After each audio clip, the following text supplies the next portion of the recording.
పోయేదేమి లేదు, బానిస సంఖ్యలు తప్ప. కస్టమర్ కేర్ కి స్వాగతం. ట్రింగ్ ట్రింగ్. మీకు రాయలసీమ కావాలంటే 1 నొక్కండి, తెలంగాణ కావాలంటే 2 నొక్కండి, కోస్తా కావాలంటే 3 నొక్కండి, టోటల్ ఆంధ్రప్రదేశ్ కావాలంటే సోనియా పీక నొక్కండి. నుంచి ఈ రోజుకు 30 రోజులు పూర్తి అయింది. ఈ రోజు 30 పెట్టడానికి మరి ట్యాంక్ బండి మీద మా కృష్ణదేవరాయల విగ్రహం కూలిపోయినప్పుడు మీ కళ్ళెక్కడికి పోయినాయని అడుగుతున్నా, మీ చేతులు ఏమైనాయని అడుగుతున్నా. మరి పల్నాటి బ్రహ్మనాయుడి చేతులు ఎరగొట్టిన రోజున ఏమైపోయినాయి, కవయిత్రి మళ్ళీ తల తీసేసిన రోజున ఏమైపోయినాయి. విగ్రహాల్ని ముక్కలు ముక్కలు చేస్తే హైదరాబాద్ లో సెక్రటరీ కరెక్ట్ గా 10 అడుగులు కూడా లేదా ట్యాంక్ బండి. మీ కళ్ళ ముందు జరిగిన వాటికి ఈ రోజు వరకు దిక్కు దివాణం లేదు. అదేదో రాజీవ్ గాంధీ విగ్రహం ఒకటి కూలిపోతే ఆవేశాన్ని చూపిస్తే మీ సోనియా గాంధీ కడుపు వండిందంట, కంట నీరు వచ్చినాయంట. మరి ఇక్కడ తల్లి పెడుతున్నటువంటి కంట నీరుకి కడుపు కోతకి ఎవరు సమాధానం చెప్పాలని నేను అడుగుతున్నాను. ఈ అనంతపురం జిల్లా ప్రజల్ని చోబెట్టేటువంటి పద్ధతులను మానుకోమంటున్నా. కేంద్ర మంత్రుల్ని పదే పదే కోరుతున్నాం, ప్రజాగ్రహాన్ని పూర్తి స్థాయిలో చవి చూడక ముందే రాజీనామాలు చేయండి, కుప్పగొల్చండి ప్రభుత్వాన్ని. ఇవాళ ఎమ్మెల్యేలు మీరు ఆ పని చేయొచ్చు కదా చాలా మంది అడగొచ్చు. మేమందరం రాజీనామాలు చేసాం, ఆ పదవులు పట్టుకుని పాకులాడడానికి సిద్ధంగా లేం. డిసెంబర్ 9th ప్రకటన వస్తే 10వ తారీఖు పొద్దున్న మొట్టమొదటి రాజీనామా నేను చేశాను. ఎందుకు చేశాను అంటే ఆ 4 గోడల మధ్య కూర్చుని జీవితాంతము బాధపడే నిర్ణయానికి సంతకం పెట్టకూడదు, ఓటేయకూడదని ఆ రోజు నేను రాజీనామా చేశాను. ఇవాళ ఎందుకు రాజీనామాలు చేసినా ఇంకా కొనసాగే ప్రయత్నం చేస్తున్నామంటే రేపు పొరపాటున తీర్మానం అసెంబ్లీకి వస్తే దాన్ని ఏ రకంగా తిప్పికొట్టాలి అనడం కోసం ఇవాళ శాసనసభలో ఉండేటువంటి ప్రయత్నం చేస్తున్నాం. కానీ పార్లమెంటు సభ్యులు రాజీనామా చేయాలి, కేంద్ర మంత్రులు రాజీనామా చేయాలి. కేంద్రం దిగొస్తుంది, మన బాధను అర్థం చేసుకుంటుంది. రేపటి నుంచి మన పోరాటాన్ని ఇటలీ రాణి మీద కాదు, ఢిల్లీ మీద కాదు, మన సోదరుల మీద, మన కేంద్ర మంత్రుల మీదే పెడదాం. మన బాధను అర్థం చేసుకోమందాం. వాళ్ళ ఇంటి ముందు పోయి ఎన్ని రకాలుగా వీలైతే మనం బెదిరించేదొద్దు, వాళ్ళని బుజ్జగించైనా దారిలోకి తీసుకొచ్చే ప్రయత్నం చేద్దాం. వినకపోతే నేను ఇందాక చెప్పాను, మీరు 4వ జాతి ప్రజలుగా మిగిలిపోతారు ఈ చరిత్రలో. ఆంధ్ర రాష్ట్ర ఓటర్ లిస్ట్ లో స్త్రీలు పురుషులు కాలం ఉంది ఇప్పటిదాకా. ఇప్పుడు హిజ్రాలకు వచ్చింది, రేపు 4వ జాతి కాలం వచ్చేటువంటి పరిస్థితి వస్తుంది. ఆ ఓటర్ లిస్ట్ లో మిగిలిపోతారు చరిత్రలో. మీరు గ్రామాల్లోకి రాని పరిస్థితులు వస్తాయి. ఈ రాష్ట్రాన్ని సమైక్యంగా ఉంచడానికి, మన పిల్లల భవిష్యత్తు కోసం, కేవలం మన పిల్లల భవిష్యత్తును దృష్టిలో పెట్టుకునే ఈ పోరాటంలో మీరు పాలుపంచుకోవాలని చెప్పి కోరుకుంటూ ఈ కార్యక్రమాన్ని చేపట్టినటువంటి సోదరుడు సూర్యనారాయణ గారికి ఆ శక్తిని, ఇంకా ముందుకు తీసుకుపోయేటువంటి స్ఫూర్తిని మీరందరూ ఇవ్వాలని చెప్పి కోరుకుంటూ జై సమైక్యాంధ్ర ఇంతవరకు 3 జాతులు ఉన్నాయి. ఈ 3వ జాతి కాకుండా ఇక 4వ జాతిగా మీరు ముద్రపడతారు. కేంద్ర మంత్రుల మీద నాకు కోపం లేదు, వాళ్ళకి హెచ్చరిక చేస్తున్నా. ఇంకా 6 నెలల్లో ఉంటే ఊడిపోయేటువంటి పదవిని కట్టుకుని మీరు ఎందుకు వేలాడతారు? రండి బయటకి ప్రజాక్షేత్రంలోకి, ప్రజల మధ్యతో కలిసి నడుద్దాం. ఢిల్లీ ఎట్లా దిగిరాదో చూద్దాం. ఇవాళ ఎమ్మెల్యేలు రాజీనామా చేస్తే వాళ్ళకి కదలదు. మన పల్లెటూరులో చెప్పాలంటే వాళ్ళ కిందకి నీళ్లు వస్తే తప్ప వాళ్ళ కదలరు. ఢిల్లీ కిందకి నీళ్లు రావాలనంటే కేంద్ర మంత్రులు రాజీనామా చేస్తే ఖచ్చితంగా ఢిల్లీ పడిపోతుంది. ఎందుకు? ఇప్పటికే అది మైనారిటీ ప్రభుత్వం, వాళ్ళకి సంఖ్యాబలం లేదు. మైనారిటీ ప్రభుత్వంలో బయట మద్దతుతో గెలుస్తున్నారు. ఇక దాంట్లో 12 మంది మంత్రులు రాజీనామా చేస్తే ఈ ప్రభుత్వం నిలబడేటువంటి ప్రసక్తి లేదు. ఖచ్చితంగా మన ముందు సాష్టాంగ పడుతుంది. మనం ఢిల్లీకి పోయి మొక్కర్లక్కర్లా. మీరు కేంద్ర మంత్రులుగా ఉండండి అంటే సోనియా ఇంట్లో పాలేరులాగా, జీతగాళ్ళలాగా మీరెందుకు తయారవుతారని నేను అడుగుతాను. ఆ పాలేరులో జీతం బతుకో మన ప్రజలకు చేద్దాం. కనీసం వాళ్ళు మనసులో ఉన్న పెట్టుకుంటారు. మనకు ఓట్లేసి గెలిపించిన ప్రజలకి ఓ 4 రోజులు జీతం చేద్దాం రండి, 6 నెలలు వచ్చి ప్రజల మధ్యకు నడిచి. దాంట్లో లాభమే దానికి ఎవరు సిగ్గుపడాల్సిన పని లేదు, బాధపడాల్సిన పని లేదు. ఓ ఇటలీ మహారాణి పోయి మనం జీతం చేసేటప్పుడు మన పిల్లలకో, మన రైతుల కోసమో, మన విద్యార్థుల భవిష్యత్తు కోసమో మనం ప్రజల మధ్య జీతగాళ్ళగా పనిచేస్తే దాంట్లో బాధపడాల్సిన పని లేదు. నేను పొరపాటున ఉద్యమంలోకి రాలేదనుకోండి, ఇప్పటికైనా కూడా ఒక్కసారి భవిష్యత్తు ఎట్లుంటుందో ఊహించుకోండి. మీరు ఊర్లలో పోతే టెంకాయలు కొట్టి బిల్డింగ్లకి పెద్ద పెద్ద బండలు వేస్తారే, ఇది ఫలానా ఎంపీ గారు ఓపెన్ చేసినారు, ఫలానా ఎమ్మెల్యే గారు చేసినారు, ఫలానా మంత్రి చేసినాడని రేపు ప్రజలు మీకు శిలాఫలకాలు వేస్తారు ఊర్లోకి. ఈ ఎంపీని ఈ మంత్రి గారు పుణ్యమా అని మా రాష్ట్రం చీలిపోయింది. ఈ నోరు మూసుకొని ఉండబట్టి మా రాష్ట్రం చీలిపోయింది. మా పిల్లలకు ఉద్యోగులు రాలేదు, మా ఉద్యోగస్తులకు జీతాలు రాలేదు, మా ముసలోళ్ళకి డబ్బులు రాలేదు. మా ఊళ్ళల్లో అడుక్కు తినే పరిస్థితికి రావడానికి కారణం ఫలానా ఆయన ఎంపీగా ఉన్నప్పుడు, ఫలానా ఆయన మంత్రిగా ఉన్నప్పుడు వీళ్ళు ఢిల్లీ ఇంట్లో పాలేరుగా పనిచేసినందుకు జరిగింది. కాబట్టి ఈ చరిత్ర ఉన్నంత కాలము ఈ మనిషిని గ్రామంలోకి రానియద్దు. ఆయన్నే కాదు, ఆయన కుటుంబ సభ్యుల్ని కూడా మీరు గ్రామ బహిష్కరణ చేయండి అని ప్రతి ఊర్లో ఒక శిలాఫలకం వేస్తారని హెచ్చరిక చేస్తున్నా. ఇది నిజంగా మీకు అవసరమా అని నేను కోరుతున్నా. ఇది నిజంగా అవసరమా అంటున్నా. రేపొద్దున మీ పిల్లలు కూడా మిమ్మల్ని చీకొట్టేటువంటి పరిస్థితికి వస్తుంది. మా నాయన ఇంత ఘోరమైన తప్పు చేశాడు అనేటువంటిది మీ సొంత పిల్లలు కూడా మిమ్మల్ని వ్యతిరేకించే పరిస్థితికి వస్తుంది. ఆలోచించుకోమని చెప్తున్నాను. ఇవాళ నేనేదో రాజకీయాల కోసం నేను మాట్లాడటం లేదు, ఒక ఆవేదనతో. కానీ ఇవన్నీ ఒక గుడ్డి లెక్కేసుకుంటే 7,000 కోట్లు తేలింది. మన జిల్లాలో వచ్చే ఆదాయం ఎంత? 300 కోట్లు. రేపొద్దున రాష్ట్రం విడిపోయి యువతలకు వచ్చే 20,000 కోట్లతో రాష్ట్ర బడ్జెట్ ఏర్పడితే మనకి 7,000 కోట్లు ఇచ్చే మహానుభావుడు ఎవరన్నా ఉంటారా అని నేను అడుగుతున్నా. మన పక్క తిరిగి చూస్తారా రేపు ఎవరన్నా? ఏదో 5 మంది అన్నదమ్ములు బాగుంటే ఏదో 4వ వాడు చెడిపోయినాడంటే వాళ్ళకి ఇంత చేయి సాయం అందించే పరిస్థితి ఉంటుంది. కానీ వాళ్లే బాగలేకోకుండా పోతే మన వైపు చూడరు. కాబట్టి ఈ సువిశాల రాష్ట్రంలోనే మనం బాగుండేటువంటి పరిస్థితి ఉంది. మనకి రేపొద్దున ఒకే ఒక ఉదాహరణ, ఈ మొన్న కరువు వస్తే ఈ జిల్లాలో దగ్గర 500 గ్రామాలకు తాగునీళ్లు ట్యాంకర్లతో నడిపినాం. అంటే బోర్లు ఎండిపోయి పైపులు లేక ట్యాంకర్లతో తోలినాం. దానికి 15 కోట్లు ఇస్తానన్నాడు ముఖ్యమంత్రి మడకసరకు వచ్చి. ఇంతవరకు 3 కోట్లు కూడా ఇలా. నేను రాజకీయంగా ప్రకటించిన ముఖ్యమంత్రి 3 కోట్లు కూడా ఈ జిల్లాకి ఇవ్వలేని పరిస్థితుల్లో ఈ సువిశాల రాష్ట్రంలో ఉంటే రేపేదన్నా రాష్ట్రం విడిపోతే మన జిల్లాకు 3 లక్షలు ఇచ్చేటువంటి పరిస్థితులు కూడా ఉండవు. తాగునీళ్లు కూడా లేకుండా అల్లడిల్లిపోయేటువంటి పరిస్థితులకు వస్తామన్నటువంటి. నేను ప్రతి ఒక్క రాజకీయ నాయకుడిని కోరుతున్నా, ప్రతి ఒక్క ఉద్యోగస్తుల్ని కోరుతున్నాం. ఇవాళ మన మీద బాధ్యత ఉంది. భవిష్యత్ తరాలకు మన పిల్లల భవిష్యత్తుని నాశనం చేయకుండా కాపాడాల్సిన బాధ్యత మన మీద ఉంది. ఆ త్యాగాలేవో ఇప్పుడున్నటువంటి రాజకీయ నాయకులతోనే మొదలు కావాలి అనేటువంటిది నేను కోరుతున్నాను. వాళ్లతోనే అందం కావాలి తప్ప ఇప్పుడిప్పుడే జీవితంలో గడుగు పెడుతున్నటువంటి పిల్లల్ని ఈ ఉద్యమాల పేరుతో వాళ్ళ బతుకుల్ని బజారుకి ఇచ్చేటువంటి పరిస్థితి రాకుండా చూడాల్సిన బాధ్యత మనందరి మీద ఉంది అని కోరుతున్నాం. మరి ఇక రాష్ట్రంలో ఉన్నటువంటి ఉద్యోగ సంఘాలు వాళ్ళని బహిరంగంగా నేను అభినందిస్తున్నా. రాజకీయ పార్టీల వల్ల అన్ని కూడా అంతో ఎంతో పాపం చేసినటువంటి పరిస్థితి.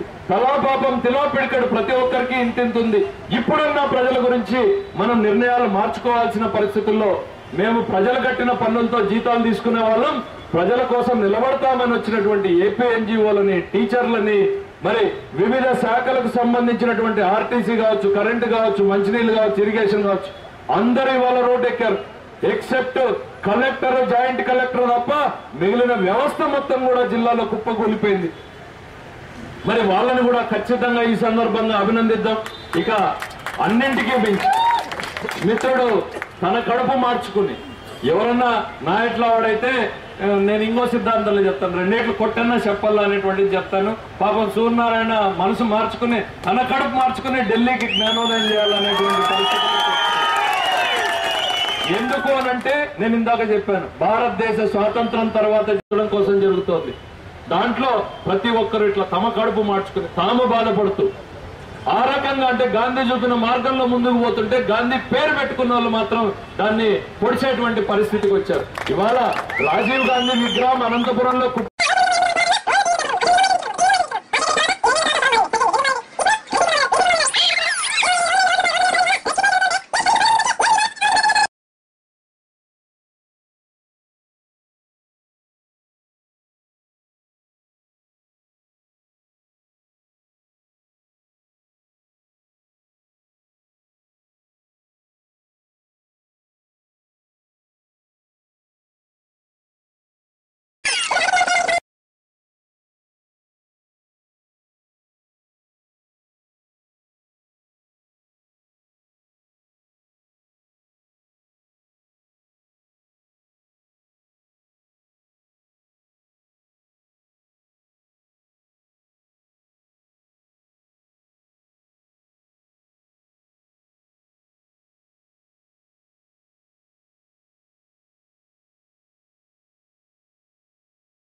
శిస్తుల మీద వచ్చింది. భూమి శిస్తు ఎవరు బాగా పండించినారంటే కృష్ణా వాళ్ళు, గుంటూరు వాళ్ళు, నీళ్ల గురించి తెలిసినటువంటి వాళ్ళు శిస్తులు ఎక్కువ కడితే హైదరాబాద్ నగరం తయారైంది తప్ప మీ నుంచి కాదు అన్నటువంటిది ఈ సందర్భంగా గుర్తు చేస్తున్నా. ఆ రోజు నిజాం పాలనలోనూ మా చెమట ఉంది, దాంట్లో ఇటుకి పేర్చి హైదరాబాద్ కట్టాం. తర్వాత వచ్చిన మా రాయలసీమ ముఖ్యమంత్రులందరూ కూడా హైదరాబాద్ నగరానికి పాటుపడితే ఇవాళ మీకేం సంబంధం లేదు అన్నట్టు వాళ్ళు మాట్లాడితే పెద్ద మనుషులుగా కూర్చున్న ఢిల్లీ వాళ్ళు కూడా అదే మాట మాట్లాడడం ఏ రకంగా సమంజసం అని నేను ప్రశ్నిస్తున్నాం. ఇవాళ మనకి ఇంట్లో ఎంతో మంది పంచాయతీలు చేస్తాం, అన్నదమ్ములు ఇడిపోయేటప్పుడు ఏం భాగాలు పెట్టమంటాం. పెద్దోడు భాగాలు పెడితే చిన్నోడు కోరుకుంటాడు. ఎవరికి అన్యాయం జరగకూడదని మన పెద్దల రూలు పెట్టినారు. కానీ వాళ్ళ చాలని ఆదాయంతో పంటని పంటలతో అప్పులు చేసి వాళ్ళ మన కొడుకుల్ని చదివించేటువంటి పరిస్థితి. ఏదో రేపొద్దున వీడు చదువుకుంటే ముసలి ముప్పు నాకు ఇంత అన్నం పెడతాడు, వీడు హైదరాబాద్ లోనే ఉద్యోగం చేసుకుంటే నన్ను సాకుతాడు అని చెప్పి మనకు పల్లెల్లో ఇవాళ కష్టపడి సంపాదించేటువంటి పరిస్థితి. మరి రేపొద్దున హైదరాబాద్ లో నీకు అవకాశాలు లేవు, బయటికి పోండి అనేటువంటి పరిస్థితులు ఇప్పుడే వచ్చినాయి. ప్రైవేట్ ఉద్యోగాలు కాదు, గవర్నమెంట్ ఉద్యోగాలు చేసుకునే వాళ్ళనే కేసీఆర్ మీకు ఆప్షన్లు లేవు, గీప్షన్లు లేవు, బయటికి పోండి అని అంటే సిగ్గు లేకుండా మౌనంగా ఉన్నటువంటి కేంద్ర మంత్రులు, కేంద్ర ప్రభుత్వం రేపు మా పిల్లలకి భవిష్యత్తుకు భరోసా ఎవరిస్తారని నేను అడుగుతున్నా. అప్పులు చేసినటువంటి తల్లిదండ్రులు వీళ్ళని ఆరాలు తీసే ప్రయత్నం చేశారు, కానీ ఎందుకు వస్తున్నారు ప్రజలు అనేటువంటిది ఆలోచన చేసేటువంటి పరిస్థితి చేయలేదు. మమ్మల్ని కూడా అడిగాడు, ఢిల్లీ నుంచి ఇంటెలిజెన్స్ వాళ్ళు, ఐబీ వాళ్ళు మాట్లాడుతూ వచ్చారు, ఎందుకు వస్తున్నారు, ఎవరు నడిపిస్తున్నారు అని.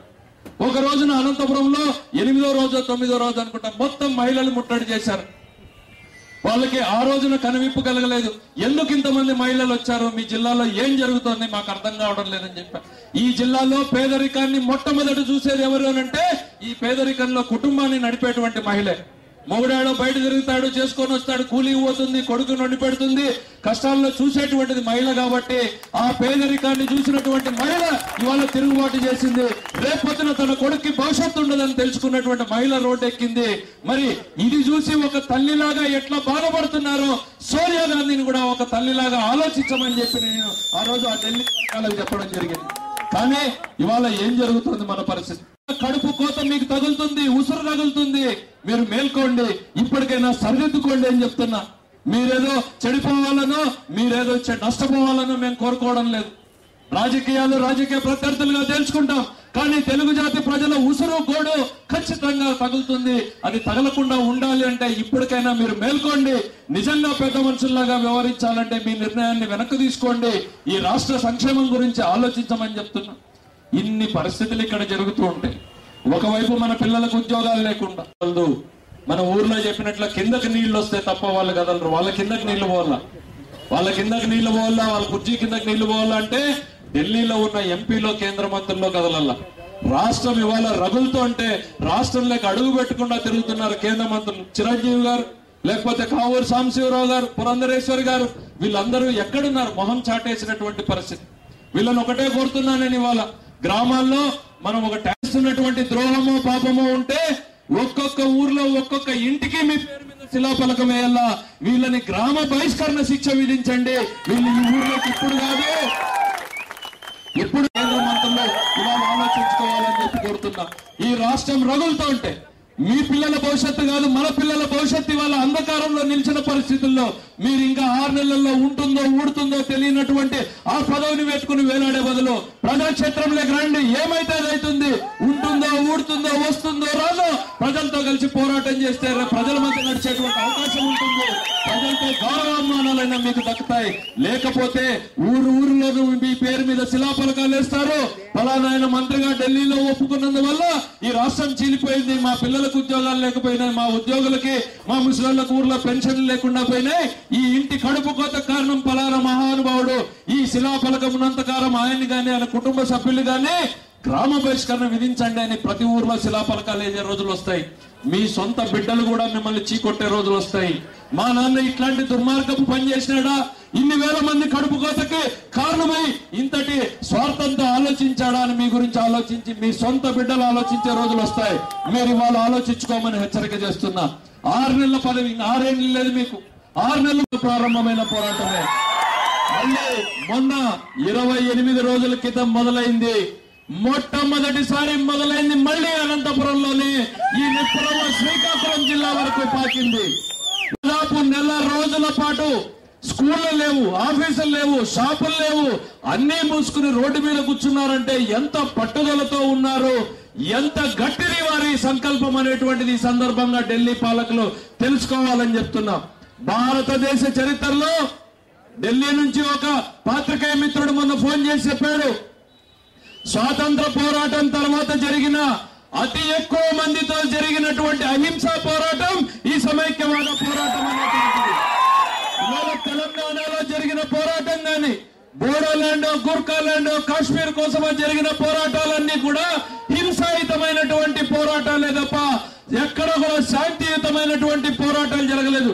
ఇవాళ తమ కడుపుని తాము మార్చుకుంటూ, తాము నిరాహార దీక్షలు చేస్తూ రోడ్డు మీదకి వచ్చి తిండి మానేసి పొద్దున్న నుంచి సాయంత్రం వరకు వేలాదిగా, లక్షలాదిగా జనం పల్లెల్లో, మండలాల్లో, జిల్లాల్లో, తాలూకాల్లో, ఆఖరికి ఢిల్లీ వరకు కూడా రోడ్ల మీద కూర్చున్నటువంటి ఏకైక పోరాటం ఈ సమైక్యవాద పోరాటం అనేది ఈ సందర్భంగా గుర్తు. తలరాతలో రాసేది ఎవరంటే ఇడ్లీ సాంబార్ మిత్రుడు, ఇడ్లీ సాంబార్ తినే చిదంబరం గారు మన రాతను రాస్తాడంట. ఓ తీసేసిన తహసీల్దార్ దిగ్విజయ్ సింగ్, ఆయనకు ఉద్యోగం లేదు, సద్యోగం లేదు, ఇప్పటి వరకు ఆయన మా తలరాతలు రాస్తాడంట. ఈ దేశం అంటే తెలియనటువంటి ఇటలీ మహారాణి మన తలరాతలు రాస్తుందంట. పల్లెల్లో మన కులాలు గాని, మతాలు గాని, మన ప్రాంతాల పట్ల గాని, మన ఆచారాల పట్ల గాని, మన నమ్మకాలు గాని, విశ్వాసాలు గాని, మన జీవన శైలి గాని, మన పల్లెల్లో ఉన్న మన బతుకుల మీద అవగాహన లేనటువంటి ఇటలీ రాణి మన గురించి రాస్తుంటే, నోరిప్పలేనటువంటి కాంగ్రెస్ ఎంపీలని, నోరెట్టిప్పలేనటువంటి కాంగ్రెస్ మంత్రుల్ని చూస్తే ఈ తెలుగు జాతి సిగ్గుపడాల్సినటువంటి పరిస్థితి. ఏం జరుగుతుంది, ఏం చేయాలి అనేటువంటిది ఆలోచించే ముందు రాష్ట్ర విభజన జరిగితే ఏం జరుగుతుంది అని ఇవాళ తెలంగాణలో ఉన్నటువంటి వాళ్ళు అడుగుతున్నారు పదే పదే. ఎందుకు రాష్ట్రం సమైక్యంగా ఉండాలో ఒక్క కారణం సమైక్యవాదుల్ని చెప్పమనేది. మీకు కారణాలు చెప్పడానికి పై అవకాశం అడిగితే ఈ రాష్ట్రం ఎందుకు సమైక్యంగా ఉండాలి అనేటువంటిది చెప్తున్నారు. ఇవాళ రాష్ట్రంలో ఒక్కసారి మన కళ్ళ ముందు ఇవాళ సోనియా గాంధీ గారు తన బర్త్డే కోసం కేక్ కట్ చేసినట్టు కట్ చేస్తే ఏం జరుగుతాయి పరిణామాలను ఒక్కసారి చూసుకోవాల్సినటువంటి పరిస్థితి ఉంది. మన పెద్దలు ఒక సదుద్దేశంతో ఆ రోజు కర్నూలులో ఉన్నటువంటి రాజధానిని హైదరాబాద్కి ఇచ్చారు, గుంటూరులో ఉన్నటువంటి హైకోర్టుని హైదరాబాద్కి ఇచ్చారు. ఆ తర్వాత ఆ రోజున పరిశ్రమలు లేవు, ఉద్యోగాలు లేవు, అభివృద్ధి లేదు. కాబట్టి పరిశ్రమలు పెట్టాలంటే ఎవరు రావాలి, ఎవరి దగ్గర లేవు. స్వాతంత్రం వచ్చిన తర్వాత డబ్బులు ఒక్క కేంద్ర రాష్ట్ర ప్రభుత్వాలతోనే డబ్బులు ఉన్నాయి. ఆ రోజు టాటాలు, బిర్లాలు ఇద్దరు ఎక్కడో 2-3 ఫ్యాక్టరీలు పెట్టగలిగే వాళ్ళు. దేశం మొత్తం మీద ఫ్యాక్టరీలు పెట్టాలని 1960-70వ దశాబ్దంలో మొదలైంది కేంద్ర ప్రభుత్వ పెట్టుబడులు.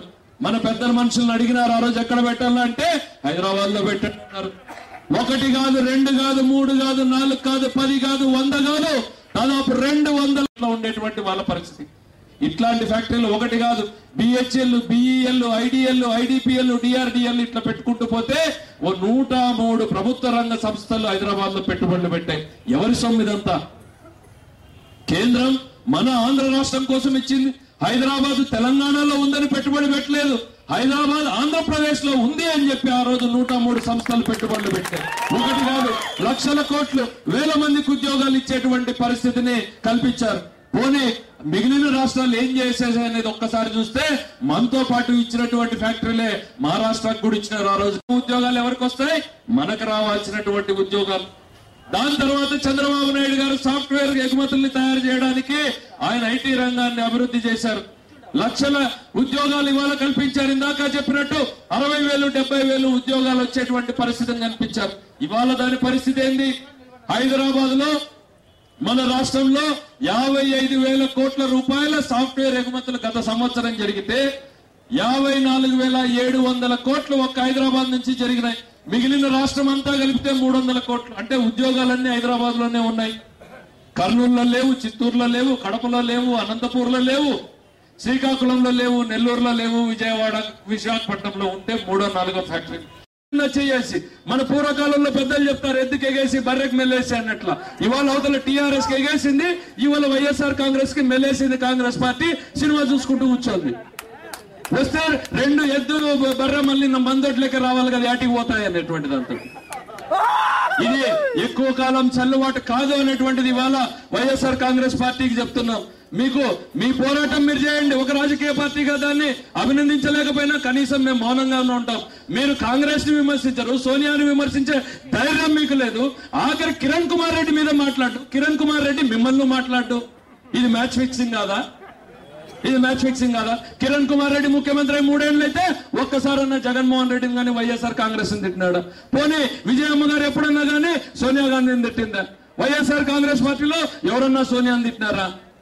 మనకు ఎగేసి, తెలుగు ప్రజల్లో ఎగేసి, ఆ పాత సామెత చెప్పినట్లే ఎద్దుకు ఎగేసి బర్రెకి మెల్లేసి వాళ్ళు ఇవాళ సినిమా చూసుకుంటుంది కాంగ్రెస్ పార్టీ. కాంగ్రెస్ పార్టీకి వస్తే ఆ తీర్మానాన్ని ఎట్లా తిప్పికొట్టాలో ఆ రోజు తిప్పికొట్టి చూపిస్తామనేటువంటిది మేము చెప్తున్నాం. మేము తిప్పికొట్టిన కేంద్రం ఆగుతుందో లేదో తెలియదు.